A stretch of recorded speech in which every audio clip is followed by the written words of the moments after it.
अस्सलामुअलैकुम वरहमतुल्लाहि वबरकातुहू। बच्चों का मसाजिद के अंदर जो ताल्लुक़ है, नमाजियों के साथ जो एक राबता है, वो किस कदर अहम है, ज़रूरी है, और हमारे मुआशरे के अंदर उस पर किस तरह से तवज्जो दी जा रही है, ये एक अहम टॉपिक है।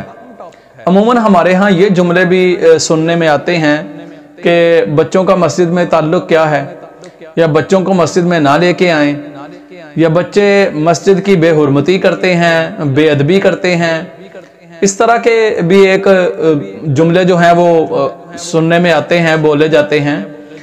आज हम इसी टॉपिक को मद्देनज़र रखते हुए थोड़ी सी गुफ्तगू करते हैं, और मैं समझता हूँ कि इंशाअल्लाह हमारी गुफ्तगू को आप पसंद करेंगे। जिस नज़रिए से हम गुफ्तगू कर रहे हैं, आप भी उसी नज़रिए के मालिक होंगे।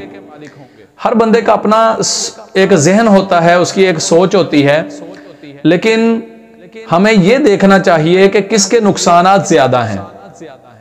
दूसरे जहन के लोग जो हैं, जो समझते हैं कि मसाजिद के अंदर बच्चों को ना लेके आना ये ज्यादा बेहतर है, उनका भी अपना एक नजरिया है और किसी हद तक वो भी दुरुस्त है। लेकिन हमें यहाँ पे आज फैसला ये करना होगा कि हम नुकसान ज्यादा किस तरफ से उठा रहे हैं। नाज़रीन किराम, अमूमन हमारे यहाँ मसाजिद के अंदर बच्चों को लाने के हवाले से जो है वो एक बड़ा इशू रहता है।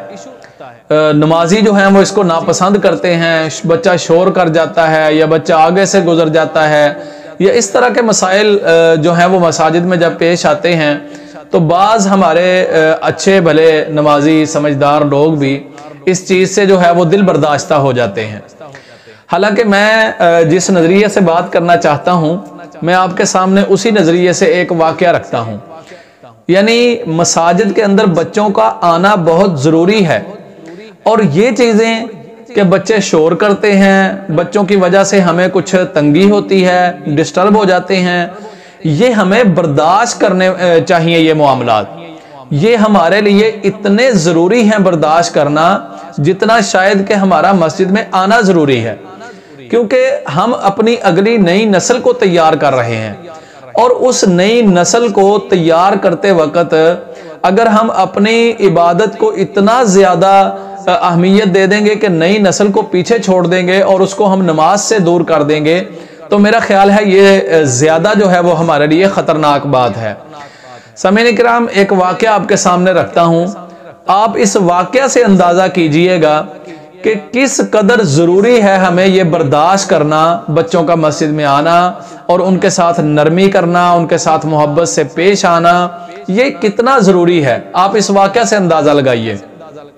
वाक़या कुछ यूं है, एक नौजवान है और वो लड़कपन कह लीजिए आप, या बच्चा जो है वो अभी थोड़ी सी उम्र उसकी ज़्यादा हुई, तो मतलब वो मस्जिद में आया है। छोटी उम्र है बच्चे की, अभी जहन जो है वो पुख्ता नहीं है, या कह लीजिए कि तरबियत का जो मराहिल है, तरबियत वाली जो उम्र है, अभी उसमें से वो गुजर रहा है। मस्जिद में आता है और नलका खोलता है। अब नलका खोलते हुए पानी उससे ज्यादा खुल गया। साथ में बुजुर्ग बैठे हैं, और बुजुर्ग हमारे कुछ जो हैं वो ज़्यादा इस चीज़ों को मद्देनज़र रखते हैं, और इन पर ज़्यादा जो है वो सख्त रवैया भी अपना जाते हैं। तो बुज़ुर्ग ने उसको डांटा कि क्या कर रहे हो, इतना पानी खोल दिया है, आपको शर्म नहीं आती, या आपको समझाया नहीं किसी ने, या इस तरह के जुमले मतलब बोल दिए।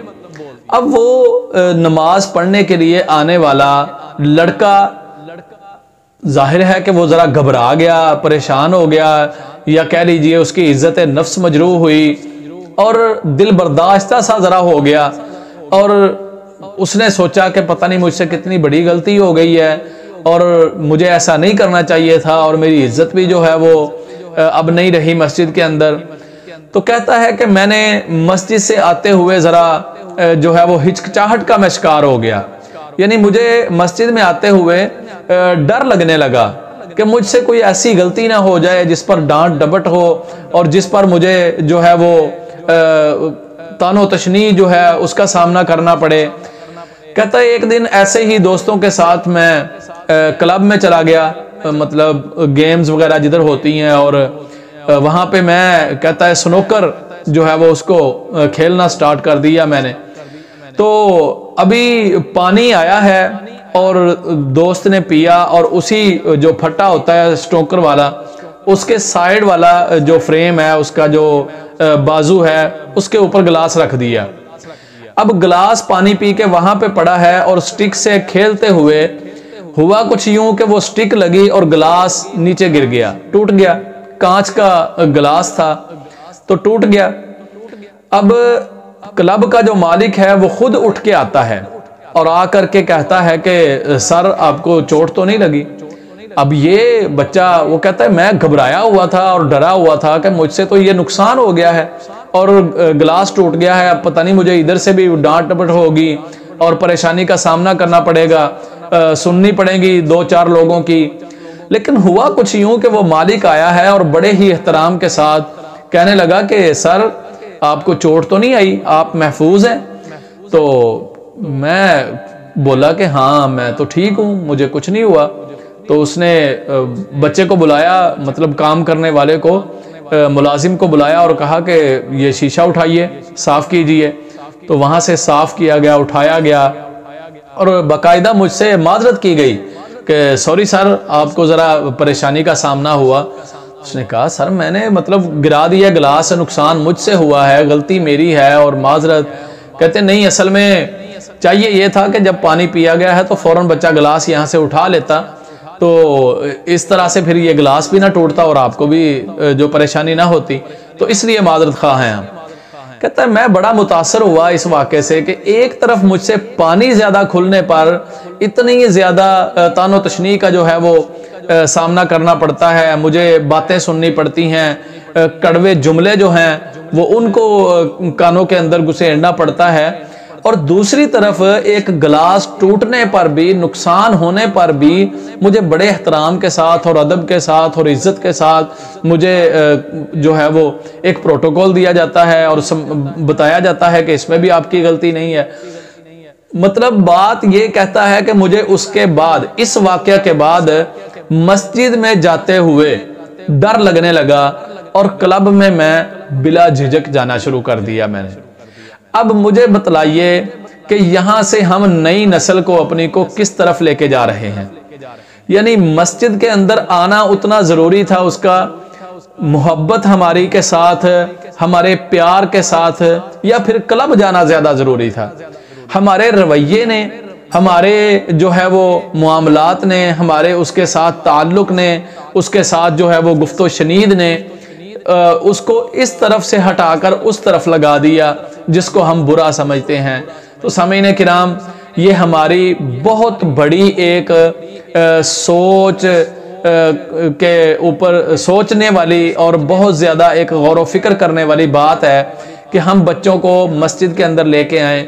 और ज़रा अगर हम नबी सल्लल्लाहु अलैहि वसल्लम को भी देखें तो नबी सल्लल्लाहु अलैहि वसल्लम तो देखो किस तरह बच्चों से मतलब प्यार करते हुए नज़र आते हैं।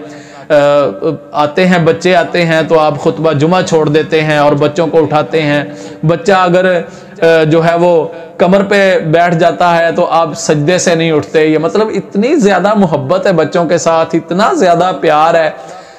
फिर हम तरबियत ये कहाँ से ले रहे हैं कि हम बच्चों को मस्जिद में भी बर्दाश्त नहीं करते। हालांकि घर में अंदर भी नबी सल्लल्लाहु अलैहि वसल्लम ने नफल नमाज को घर के अंदर ज़्यादा अफजल करार दिया है और बच्चे घर के अंदर मौजूद होते हैं। ये नहीं कहा कि बच्चों को साइड पे लगा दो, किसी कमरे में बंद करके नमाज पढ़ो, या ऐसा बिल्कुल भी नहीं है। तो यहाँ पे हमें सोचना पड़ेगा कि हमारी मसाजिद में बच्चे किस तरह आना शुरू हो सकते हैं। मेरे ख्याल में अगर बच्चों को वहाँ पर खेलने कूदने की भी कुछ ना कुछ इजाज़त दी जाए और इतना ज़्यादा डांट डपट न की जाए, बल्कि अगर कहीं पे आप महसूस करते हैं कि बेअदबी हो रही है या बहुत ज़्यादा मामला ख़राब हो रहा है, तो वहाँ पे भी बच्चे को प्यार से, मोहब्बत से, सलीके से इस तरह से समझाइए कि वाकई उसको लगे कि ये मस्जिद मेरे लिए कोई बुरी जगह नहीं है, मतलब मेरी मोहब्बत की जगह है, मुझे यहाँ से मोहब्बत ही मिलेगी, मैं गलती भी करूँगा तो मोहब्बत ही मिलेगी। और ऐसा हुआ है, नबी करीम सल्लल्लाहु अलैहि वसल्लम ने पेशाब करने वाले को भी बड़े अदब के साथ और बड़े तरीके के साथ समझाया है। और ये भी बच्चे हैं, ये भी ना समझ हैं, आप कहेंगे उसको पता नहीं था, तो इनको भी पता नहीं है। लिहाजा इनको बता के, हम अपने साथ खड़े करके, चला के, फिर इनको मसाजिद के साथ मोहब्बत इनके दिलों में पैदा करें, तो इंशाअल्लाह हमारा ये अमल नई नस्ल के अंदर जो है वो कन्वर्ट होगा, चलेगा, और ये भी हमारे लिए सदका जारिया है। जिस तरह मसाजिद को बनाना, मसाजिद पे खर्च करना ज़रूरी है, जिस तरह दीन के रस्तों पर माल, अपनी जान, अपना वक़्त, इस तरह के मामलात, मतलब दीन के मामले में ख़र्च करना ज़रूरी हैं, मसाजिद के मामले में ख़र्च करना ज़रूरी हैं। मैं समझता हूँ इसी तरह ये अपनी मोहब्बत को भी दीन के रास्ते में, इस मामले में ख़र्च करना बहुत ज़्यादा ज़रूरी है। दुआ गो हूँ अल्लाह रब्बुल इज़्ज़त से कि रब रहमान हमें बच्चों के साथ वही मोहब्बत जो नबी सल्लल्लाहु अलैहि वसल्लम ने हमें बतलाई है और करके दिखाई है, वही मोहब्बत हमें बच्चों से करने की तौफीक बख्शे। इसी पर इत्तेफाक करते हैं। उम्मीद करता हूँ आपको मेरी बात अच्छी लगी होगी। अगर अच्छी लगी है तो आप हमें बताइए कमेंट में। अगर मज़ीद इसके अंदर कोई आप बात करना चाहते हैं तो वो भी हमें बतलाइए, हमारे साथ बात कीजिए। मुमकिन है किसी आपकी बात से हम समझ सकें या हमारी बात से आप समझ सकें, ये तो अपनी अपनी सोच है, और किसी से भी कोई भी अच्छी बात सीख सकता है। इसमें कोई ज़रूरी नहीं है कि मैं या आप। तो इसलिए आइए अपने अपने जहन को शेयर करते हैं ताकि हम इसके अंदर बेहतरी ला सकें। वस्सलाम वरहमतुल्लाहि वबरकातुहू। और इस चैनल को सब्सक्राइब कीजिए। अगर बात अच्छी लगी है तो इसको आगे शेयर भी कीजिए ताकि ये बात फैले, लोगों को इसकी जो है वो अवेयरनेस हो, और इस मामले में जो हमसे कोताही हो रही है हम उससे बच सकें। वस्सलाम वरहमतुल्लाहि वबरकातुहू।